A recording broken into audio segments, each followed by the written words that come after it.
Here we are at the old sugar house. We're about to boil here in a few minutes. It's a wood-fired arch. It's 3.5 by 9 feet long.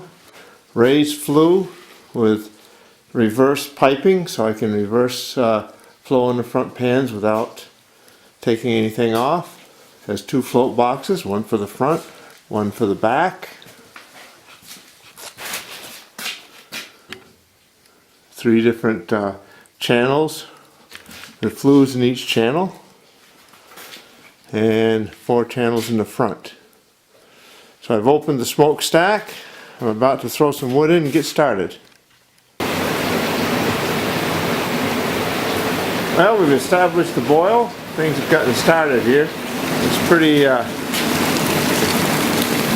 steamy. I think my lens is steaming up, but that'll straighten out in a while. Yeah, it's me again. Welcome to my sugar house. We've fired it. It's starting to boil. I'd say in about 20 minutes we'll start pulling syrup off.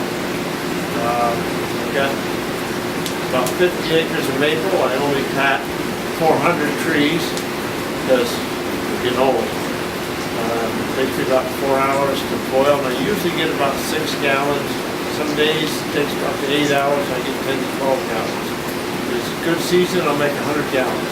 So it takes me about 60 gallons of sap to make a gallon of syrup, because my sap is about 1.5 to 1.7% sugar content. So it takes a lot of boiling. A good sugar content would be around 2.5. If you're really lucky, up to 3, and that'd bring you down to about 40 gallons. So when people say it takes 40 gallons, that's wishful thinking for most of us. So we just check a few things. Floats are good, temperature's good.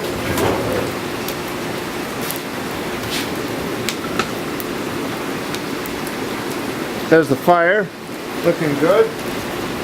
So just sit back and relax, and we'll make syrup. Alright, over the thermometer, there should be a syrup. Let's take a little look. Syrup normally is 7 degrees above boiling will be syrup. That's just almost there. So 219 degrees, and that's at, of course, sea level. So we calibrate the thermometers to our level in boiling water. And when it's 9 degrees above, which it is now, it's above that actually. And now we're drawing off syrup. We'll continue to draw it off until it gets below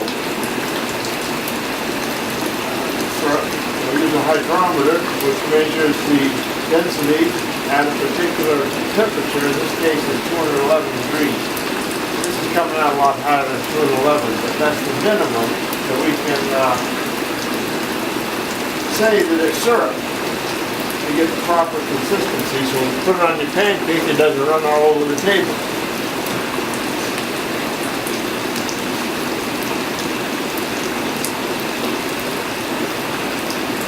We'll continue to run, and I'll check it from time to time. Right now the sap is coming out of that back tank, around through here into the front of this front flue, and then it's going back and forth till it gets over here. The whole time it's moving, it's getting thicker and thicker, more towards syrup. When it finally gets to the end, then it heats itself up to syrup. Kind of a handy deal.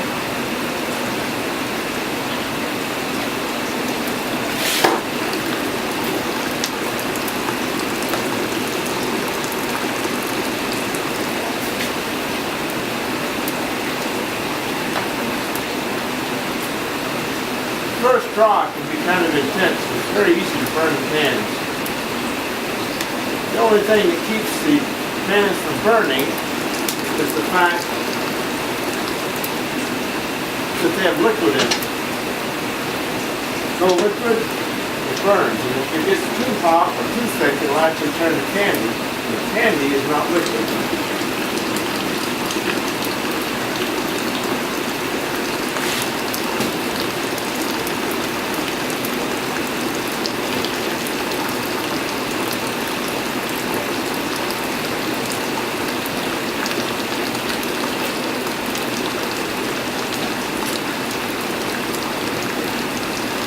wide open and it isn't coming across. That makes me very nervous. These pans are thousands of dollars and it doesn't take much to ruin them.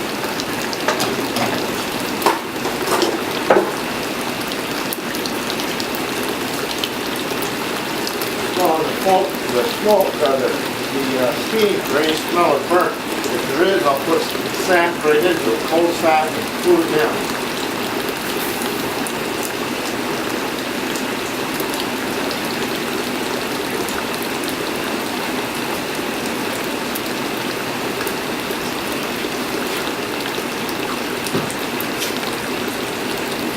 We'll be foamer in it, break the foam so that the heat can escape. There she goes, that's what it needed. Alright. Now let's check to see where it's at. It gets a little intense sometimes. May have taken it down some. Nope.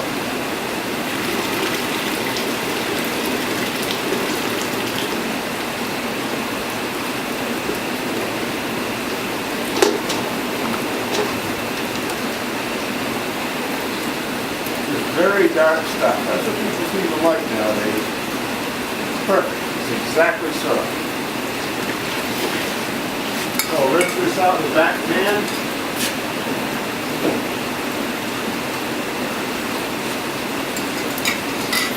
And we'll put in the filter.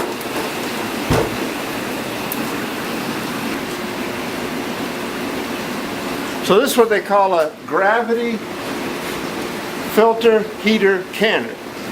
I filter it with gravity through, and felt is the basic filter. Paper is in there to protect the felt. I can take the paper out and put new paper in and keep that felt filter clean as possible so that I can continue to use it. We'll pour it in.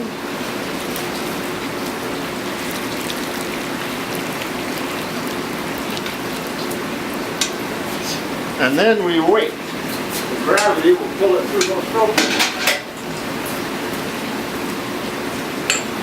I keep it as hot as possible. The hotter it is, the better it filters.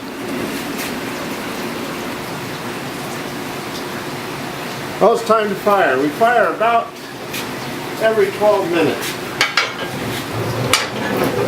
First, shake it down. Not freezing good. I want to keep it cold as much as possible.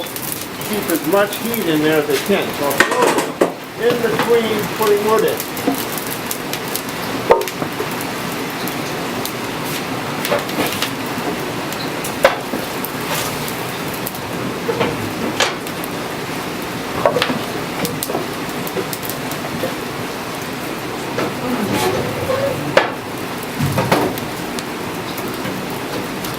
I figure a quart of wood for every 10 gallons I make. So if I make 100 gallons, I get to put up 10 quarts of wood.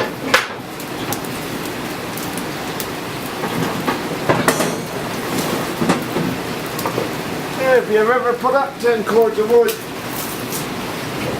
well, I think structurally worth about $500 a gallon. It just isn't.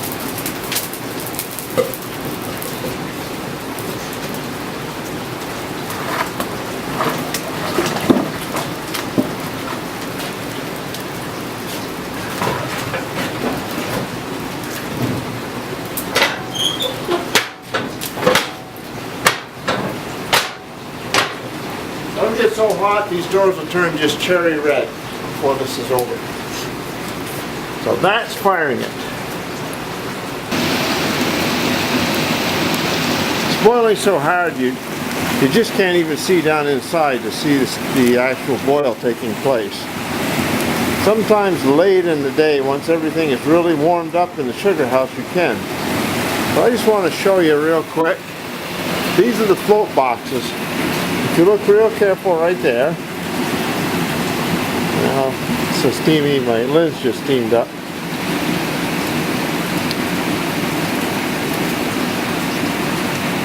This is running from the back pan into the front, and you can see the float I'll open it a little and you'll see it pour in. This is controlling the depth of the almost syrup now. It's going into the front pan. It comes in raw sap into this float box. And you can see that's coming in at a pretty good clip. And you see a little foam in there. It's late in the season, and the sap is a little more foamy than it is earlier. And it's much darker now too, the syrup. And that's what people seem to like. I guess I would have said that. And that's the stack going up through the top of the sugar house. I've got a hot water warmer right there. And the steam is going out the cupola through some vents that I open when I begin. If you look up there, you can see the tank where it comes in. There it is. I run a pipeline through the whole place, and it all comes to that tank right there. If that overflows, it goes over that pipe down to a tank I have outside, and when I boil it, I pump that back up into that tank. My son rigged me up with a computer up here, so I have tunes. We're quite a ways, about 800 feet from the house, so I don't know how he did it, but he knows how to do those things. You want computers? Talk to the young people. So, you know, if you're interested in some Pure Vermont Maple Syrup, you can leave me a message on this link, or leave me a message and I'll get a hold of you, and you can just send me a check and I'll send you some syrup.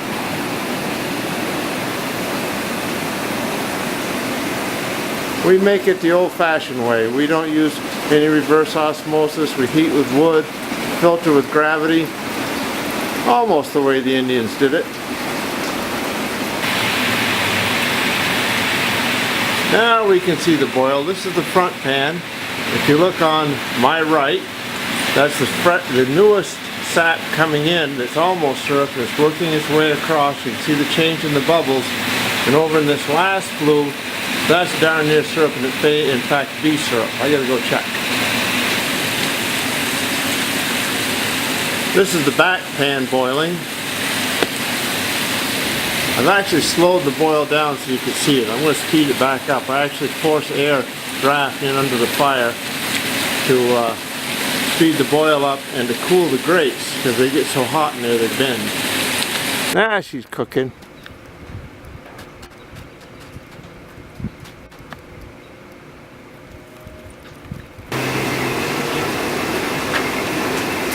This is Patty bottling up some quarts.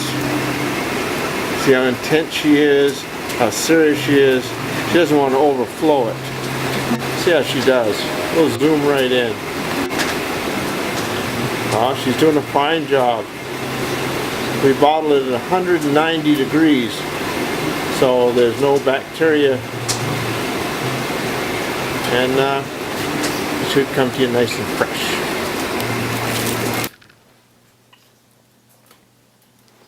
We are done. 5.5 gallons. That's not too bad for about 4 hours, I guess.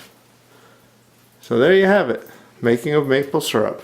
3 Maples LLC. That's us. Let me know if you want some syrup. I'd be glad to send it to you.